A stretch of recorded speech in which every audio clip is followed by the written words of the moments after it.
আসসালামু আলাইকুম, সবাই কেমন আছেন? আশা করি অনেক অনেক ভালো আছেন। তো আজকে ভাই আমার সাথে আছে নোয়াখালীর এক ভাই। তো নোয়াখালী মানেই তো বোঝেন একটা ব্র্যান্ড।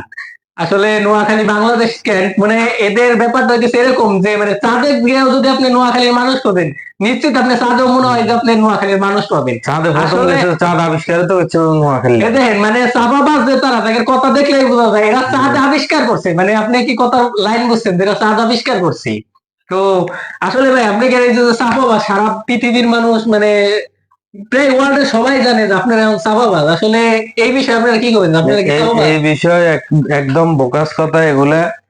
পাশের দেশের লোকেরা আমাদেরকে নিয়ে সবসময় মানে খারাপ মন্তব্য নিয়ে তো তারা থাকে। আপনার কি আমরা মানে আমাদেরকে এটা বলে যে আমরা চাপাবাজ। মানে আপনি কি কোন এটা দিক দাবি থেকে আমরা করতেছেন যে চাপাবাজ? পাশের দেশ বলতে কি মানে তাদের আপনারা একটু নোয়াখালী কি নোয়াখালী, আলাদা একটা দেশ নাকি? আপনারা কি আলাদা একটা প্রদেশ না আলাদা তারা একটা দেশ? আমাদেরকে আসলে আলাদা দেশ দাবি করে, মানে তারা আমাদেরকে আলাদা দেশ দাবি করে, দাবি করুক, সমস্যা কি? তো কেউ আসলে বলে জাপানি বলে, কেউ নোয়াখালী বলে, কেউ আলাদা দেশ বলে, তো সেটা সমস্যা ঠিক নেই। আছে, কিন্তু এই যে যে মানে আপনাদের আলাদা দেশ বলার কারণটা কি? যে মানে বাংলাদেশের যেহেতু সাথে যে আপনার যেহেতু ভাষা, আলাদা তারপরে দেশ, আপনার মানে অন্যান্য যে দিকগুলা রয়েছে, হুম, যে মানে ভাষাগত দিক বিশেষ করে যে যেহেতু আপনারা ভাষা নাকি আপনারা মানে উল্টা পাল্টা বলেন, তো এই বিষয়ে আপনারা কি বলবেন?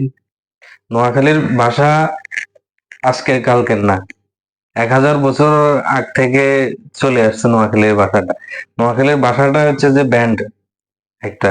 মানে আপনি বলতে চাইতেছেন যে আপনাদের নোয়াখালী ভাষার একটা ব্র্যান্ড। হ্যাঁ, তো আপনার এই ব্র্যান্ডটা তো সাধারণত ব্র্যান্ডটা তো আপনার মানে পাঠ্য বইয়ের আলোকে হয় যে, তো আপনাদের ভাষাটা আসলে যেমন আমরা কই 5 টাকা, আপনার ভাষায় আপনি এটা কি করবেন? আমগো ভাষা হচ্ছে হাসতে। হাসটিয়ে। হ্যাঁ, তো 5 টাকা আর হাসটিয়ে এই দুইটার মধ্যে তো অনেকটা পার্থক্য কোনো রয়ে গেল। পার্থক্য নাই। কি এখানে এর তো অনেকটা পার্থক্য? পার্থক্য আছে। কি পার্থক্য? যেমন আপনার আপনি যদি বানানের দিক দিয়ে বলেন যে হাঁসটিয়ে, এখানে তো আমাদের এলাকায় মানে হাঁস মুরগি এগুলারে হাঁস হাঁস বলা হয়, যে পাতি হুম, হাঁস রাজা হাঁস।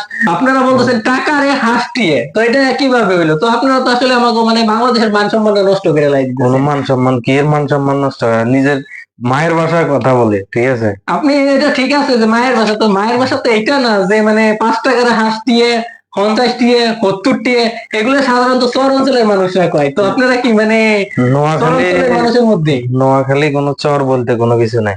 নোয়াখালী নোয়াখালী, এটা আলাদা একটা ব্যান্ড, রয়্যাল ডিস্ট্রিক্ট।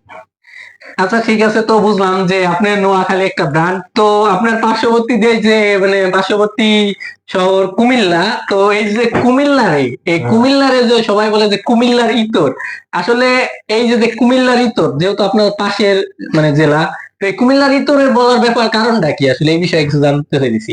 ইতর বলে কাদেরকে বলে? ইতর বলে যারা খারাপ কিংবা কোনো খারাপ ইয়ে করছে, ইতর তাদেরকে বলে। এখন তো ইতর আপনি কি কি বলতে চাইতেছেন প্রত্যেকে যে বলে কুমিল্লার ইতর বলে, মানুষ তাদেরকে মানে ইতর কুমিল্লার বলে, মানুষ কোন কি দিক খারাপ? থেকে? না, কুমিল্লার মানুষ খারাপ হইব কিনা?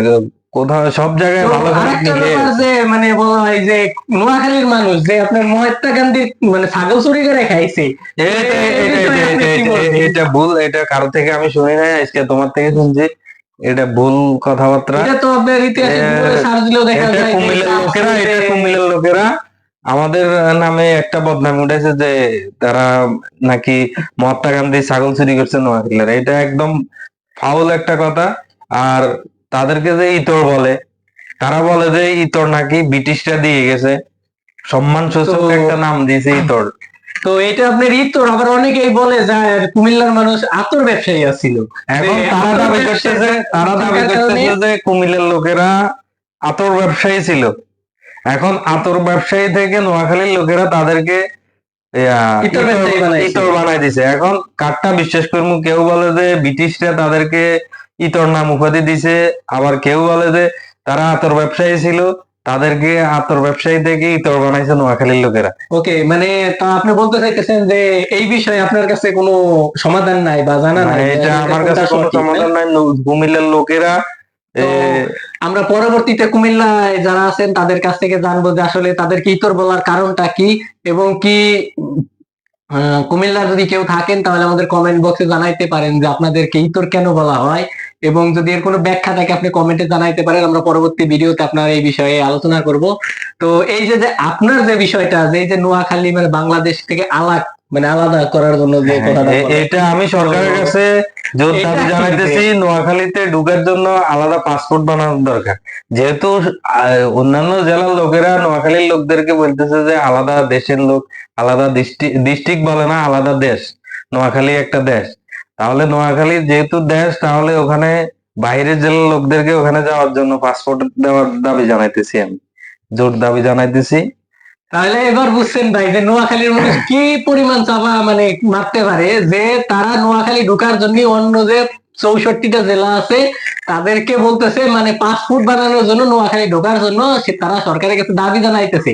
অথচ নোয়াখালীতে একটা জেলা নাই, একটা মানে নোয়াখালী নামে একটা শহর নাই, এবং কি মানে না, নোয়াখালী জেলা নয়, তোমার কে বলছে?